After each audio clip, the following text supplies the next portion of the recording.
evening, guys. Dave from Pegasus. So, day one of the Aintree Festival is tomorrow. Um, I've gone through the cards, all the races, should I say, and yeah, I've only managed to settle on one bet that I'm actually comfortable placing. I did have a short list for pretty much every race. So, what I will do, whether I'll do this for all 3 days, I'm not too sure, but I'll definitely do it for tomorrow. Is I'll run through every race. I'll give you what I had in my shortlist and a little bit of reasoning why, and then Lastly, I'll go on to the selection that I've got. So start off in the 145. I couldn't separate the first three in the market when I analysed this. Django Boy won the Arkle last time out. Just got up in the dying strides, but two more fours definitely this horse's trip. Potentially beyond as well. So the step back up in trip's going to massively suit this horse. Empire Pass, another one interesting. Nothing wrong with the form really. Didn't jump too well last time out, which is a slight concern. Has got the cheap pieces on today for the first time. That could help settle it a little bit better and help it focus on its jumping. Yeah, 5-2 after that performance is a little bit off-putting to me. There's no guarantee that the cheap pieces will work, and some horses even have sort of an adverse effect to the cheap pieces. So yeah, I thought 5-2 was perhaps a little bit short, but definitely way up there and not far behind Django Boy on my scoring. Croke Park was an interesting one. I'd like probably a point maybe, and that might be being greedy, but I thought maybe 5-1 would have been a decent price to take the first two in the market on with, and it's only got really a couple of pounds to find, I feel, to be right up there with the first two's horses' sort of best performances. So yeah, that was one that I thought was definitely interesting.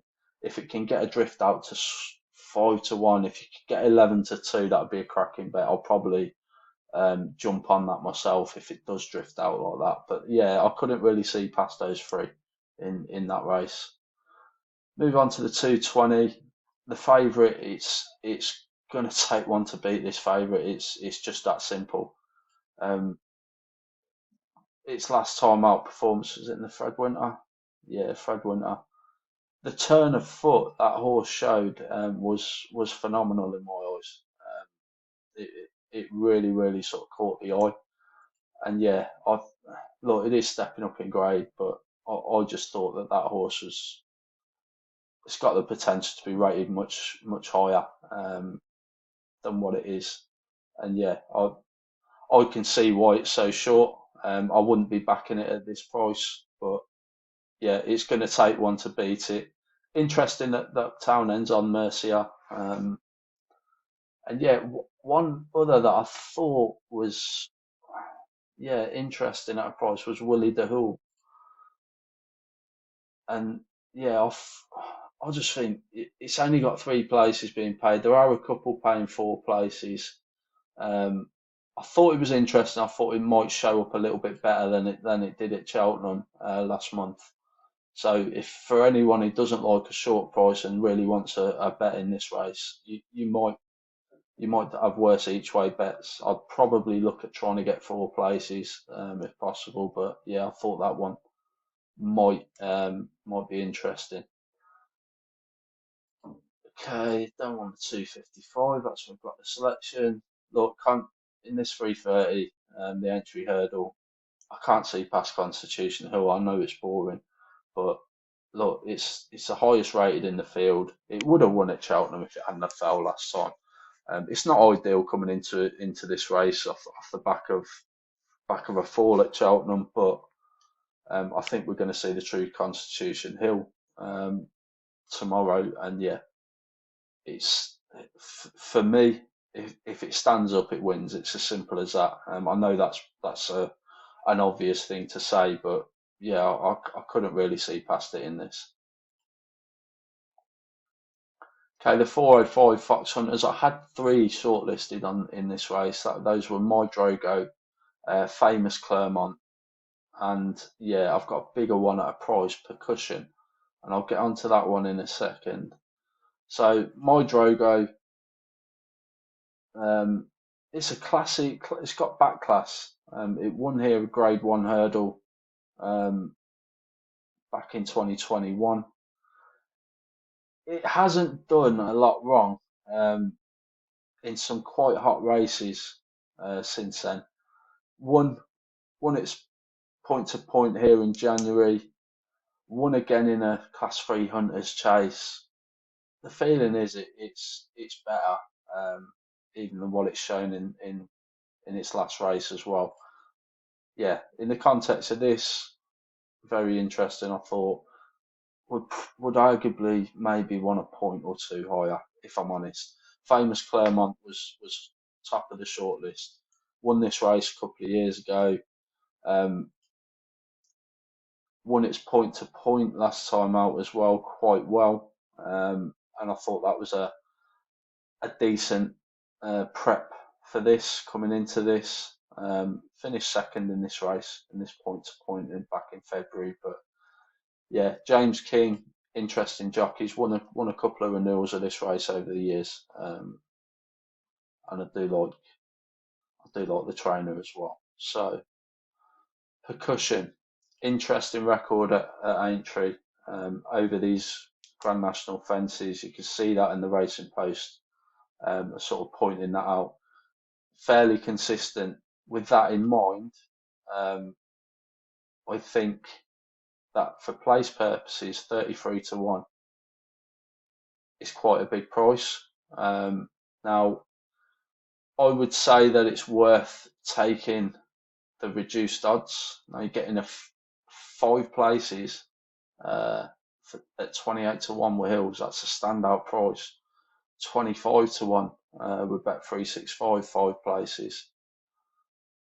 Betfred's 22 to 1. If you can get 28 to 1 with Hills, five places, I think that's a decent bet each way.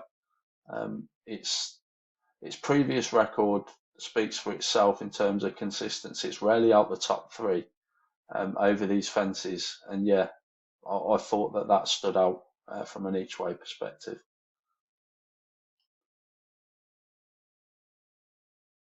Okay, we're going on to the 440 now. Now I had two against the field here, but really only one really stood out. That was Primus, Lucinda Russell's horse. Ran in the Grand Annual last time. Duck Egg by its name for that performance, but didn't really get the rub of the green at the start. Was well backed, was seriously well backed for that race. So more was clearly expected from this horse. So same mark. Um, there's everything to suggest that this horse is well handicapped. So that was the one that really stood out. Sainsbury won this race last year, was on soft going last year, off the same mark though, so could bounce back to form. Don't like the Folkes Tiara in terms of how long it's had off the track. Profile wise, other than that, it's okay. Petit Tonnerre was another one I looked at back this earlier in the season when it disappointed. Won its penultimate run at Doncaster, was brought down fairly early last time when trying to follow up at the same course. Now, there's a couple of courses that are bad for prep runs or have proven to be bad for prep runs coming into Aintree. Doncaster is one of those. So there's only from horses that have had their prep run at Doncaster before coming to Aintree, only one winner from 60 runners in the past 6 years. It wasn't me who dug that stat up. That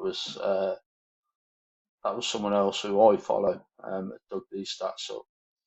But yeah, one winner from 60 runners in the last 6 years. So that's perhaps a little bit of a negative or something to consider for if you fancy Petit Tonnerre in this.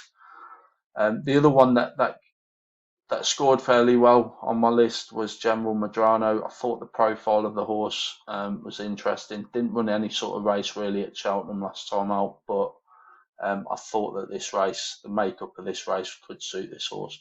Emma Lavelle's record at Aintree is 0 from 16 in the last 5 years, so that's a negative that sort of brought the scoring down. But other than that, the Lavelle Yard are in really good nick at the minute. So yeah, I thought that was an interesting one at a half decent price at 12 to 1. But Primoz was the one that scored highly. Okay, on to the National Hunt flat race then. This Grade 2 bumper. Again, there's three here, two that really stood out. This CO Lin hasn't run for 138 days, which is a slight negative. However, if it has been laid out for this race, then this performance here at Cheltenham in this listed mares event was really impressive. To be fair, um, I think it probably warrants its place at the head of the market. Whether it warrants being that short, Patrick Twomey, um, yeah, hasn't really had a lot of jumps runners, primarily a flat trainer. Look, it's got an interesting profile. 3 to 1 is fairly short though. Charisma Cat, this one's got an engine, a serious engine. Other than this race here at Market Rasen, where it was a bit unlucky, it's done nothing wrong. It's won every other race fairly comfortably, and yeah, it's really really strong and high on the list. I like Alan King at Aintree as well. Um, he's won this race twice in the last 10 years, and yeah, this one's really strong. Another stat that's come out in terms of sort of prep courses for Aintree is Sandown as well. So only 2 winners from 67 runners have come from Sandown as a prep run course, if you like. So that was something that sort of stood out. Again, not me who come up with that stat, but yeah, I thought that was interesting, but definitely scored top of my list. The other one was Kingston Queen, beat Charisma Cat in that race at Market Rasen. Um, Look, I don't think it's going to uphold the form. That's in my opinion in this race. However, it's done little wrong as well. And does it warrant being 10 points higher than Charisma Cat? Absolutely not. Strong run, finished third to Sao Lin in that Cheltenham race. That was, yeah, I just don't know whether this is far enough for that horse. But yeah, Kingston Queen definitely I thought was overpriced, but I don't think it's going to beat Charisma Cat. Right, in the interest of time, this is sort of lingering on a little bit. We'll get to the selection. I had two in this. Grey Dawning is interesting, but it's another horse that comes from a course that is not favourable when coming into Aintree. So won this race at Kelso, this 4 runner race. Look at what it beat. Now Iroko's a classy horse. It's vying for favouritism for the national. So this distance not far enough, you would think, but it's definitely a classy horse, and Grey Dawn and beat it fairly comfortably. Warrants its place at the head of the market. However, Kelso is another one, and again, rattling off his stats, 3 winners from 62 runners that have come from Kelso to Aintree in the last 6 years.